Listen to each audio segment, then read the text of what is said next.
students, this is Mr. Clifford. Welcome to EconMovies. Today we're going to look at the economics in the movie Back to the Future.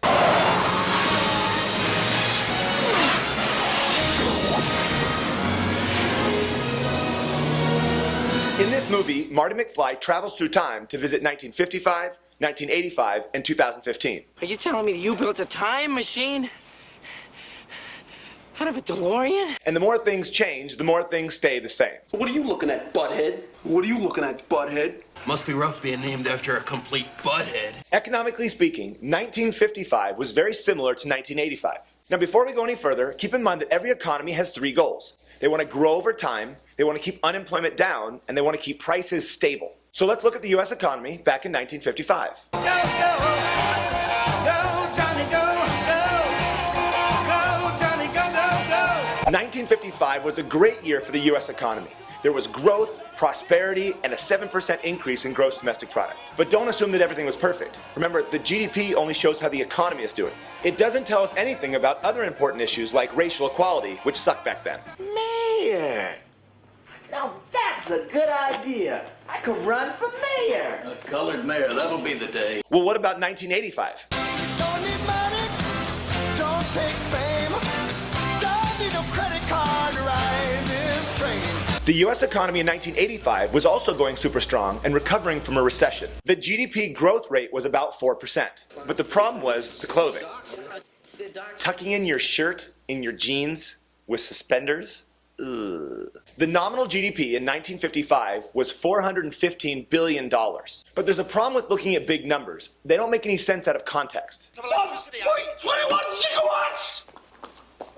1.21 gigawatts! So giant numbers don't really make sense until you start comparing things. So let's try that again. The nominal GDP of 1955 was $415 billion. Compare that to the nominal GDP of 1985, which was $4.2 trillion. Wow, the US economy grew 10 times bigger in 30 years? No. The nominal GDP is not adjusted for inflation. Since prices were lower back in 1955, the value of all the goods and services produced, the nominal GDP, was also lower. For example, the price of a movie ticket back in 1955 was only 50 cents. In 1985, it was $3.50. The point is, the nominal GDP in 1955 is going to be lower because prices were lower. To see if we really produce more stuff between different years, we have to adjust for inflation and look at real GDP. So let's try that again. Using base year 2009 prices, the real GDP of 1955 was $2.78 trillion. Compare that to $7.7 trillion in 1985. So, adjusting for inflation, the economy got 3 times bigger, not 10 times bigger. But what about unemployment? 1955 had a super low unemployment rate of about 4%. People that were willing and able to work were able to get jobs. Now you're probably thinking 4% is not that low, it's still way higher than 0%. But don't forget that the natural rate of unemployment in the United States is somewhere between 4 to 6% unemployment. English, Doc. Here. Let me illustrate. Allow me to explain.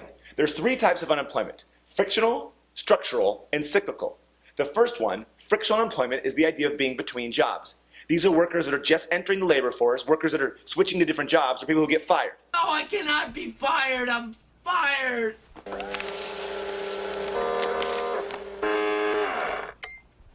The second one is called structural unemployment. This is the idea that some skills and jobs become obsolete and there's no more demand for that kind of labor. An example would be when workers are replaced by technology and robots. Welcome to Texaco. You can trust your car to the system with the star. Check the oil. The last one is called cyclical unemployment, and this is unemployment that's caused by a recession.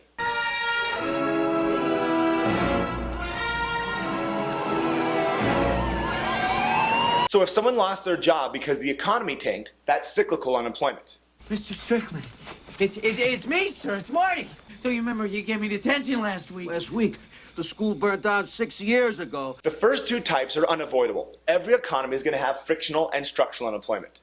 So the goal is not to have 0%. In fact, an economy is at full employment when we have 4 to 6% unemployment. That's called the natural rate of unemployment.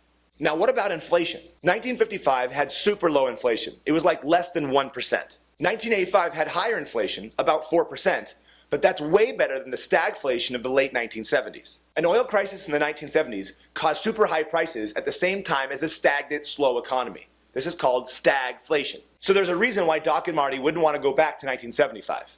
Now let's look at 2015. Obviously the movie got a few things wrong about the future, like flying cars, and hoverboards, and the newspaper industry. What's a newspaper? And also the Chicago Cubs winning the World Series. Wait a minute.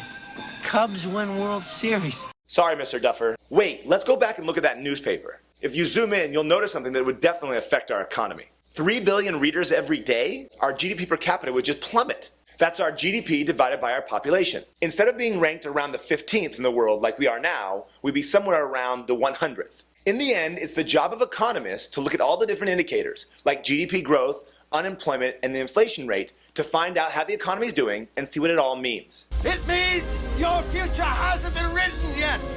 No one's has. Your future is whatever you make it. So make it a good one. It's Channel 4 News at 6 o'clock.